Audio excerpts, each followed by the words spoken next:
This video is a supplement to our official Kahrs installation guide, which can be found on our website at www.kahrs.com. You should read this guide before attempting any Kahrs installation.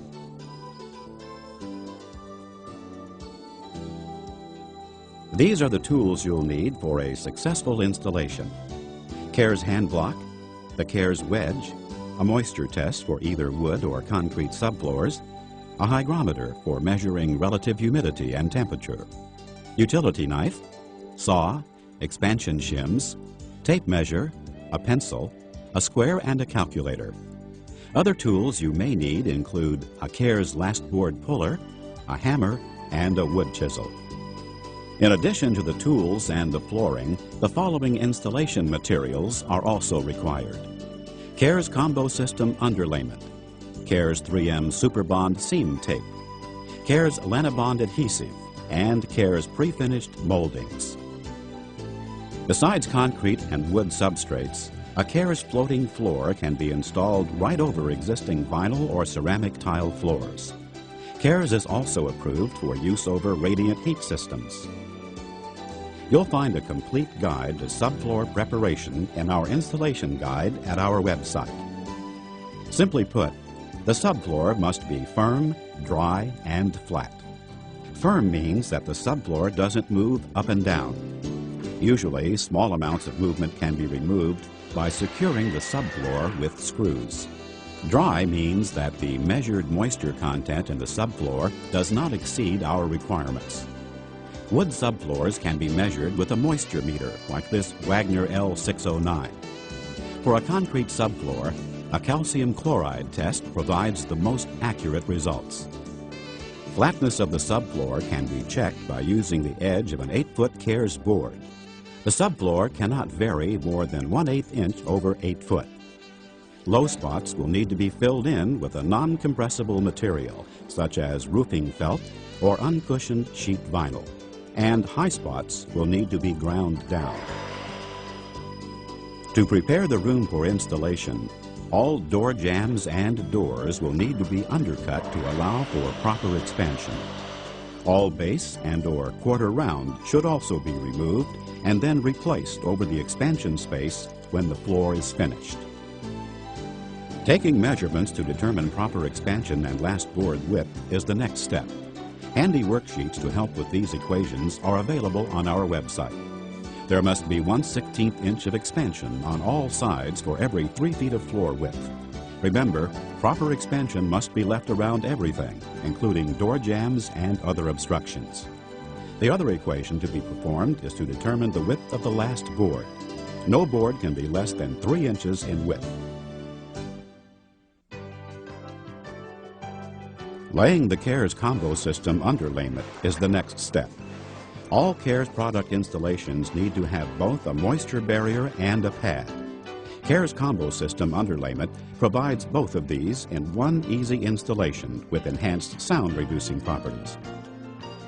Wrap the underlayment up the wall a few inches to ensure the floor is protected from subfloor moisture.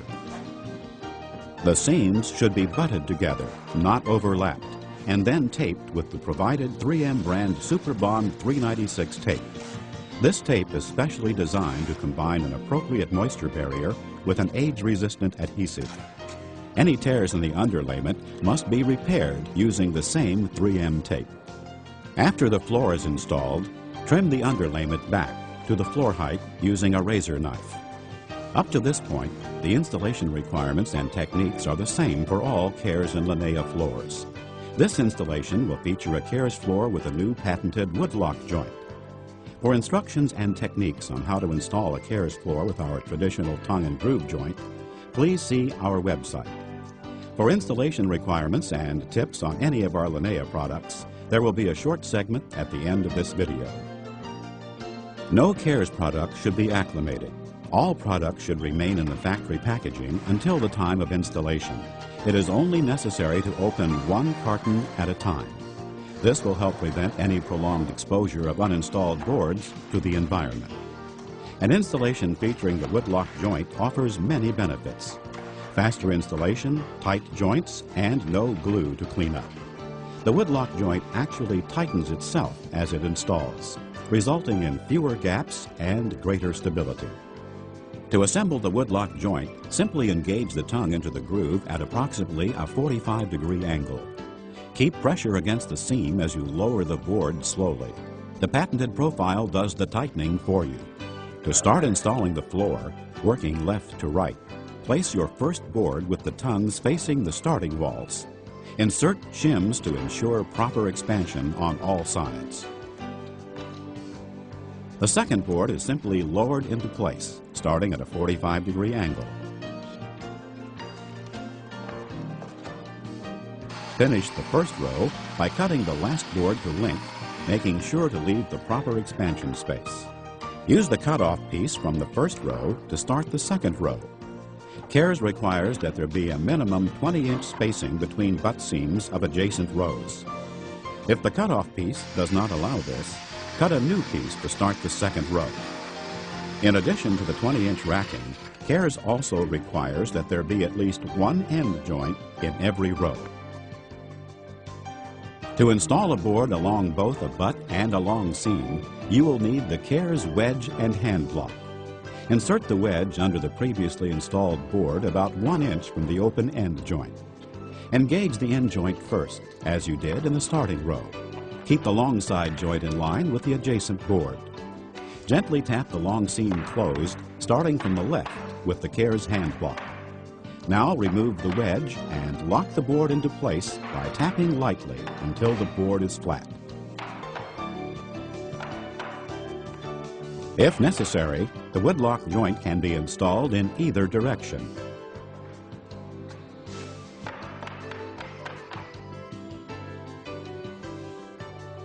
Continue to install the woodlock floor using the wedge and hand block method.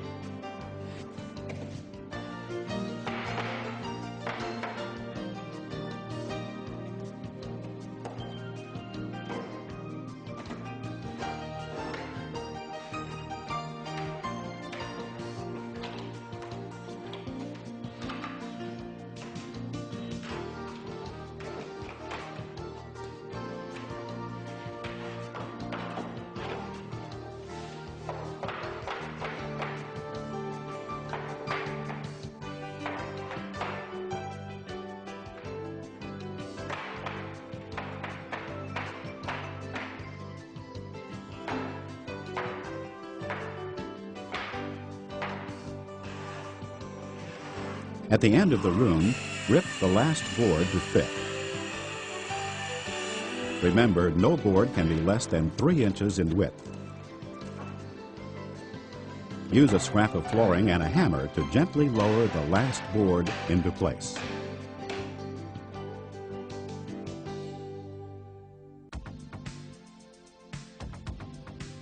Prior to installation, ensure all door jambs or obstacles are undercut to an appropriate height.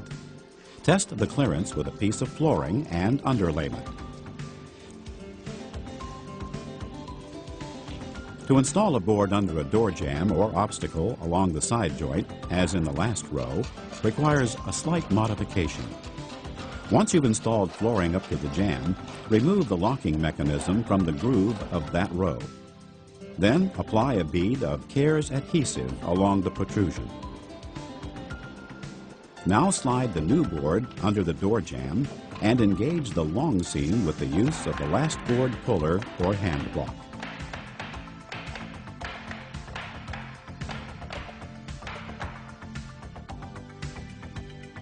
When installing linea, keep in mind that the minimum mandatory spacing of the butt seams is only 12 inches rather than 20 inches. As with Kahrs, there must be an end joint in every row. Installing linea uses a slightly different method to engage a board along both the end and side joints. First, engage the side joint, leaving a small gap at the end joint. Then span this gap with a small piece of linea. Place the specially designed linea knocking block underneath the end of the board and gently tap it until the end joint is closed. Remove the scrap and continue. Use the linea last board puller to install the last board in the row. As with the Kahrs floor, this process can be used in either direction.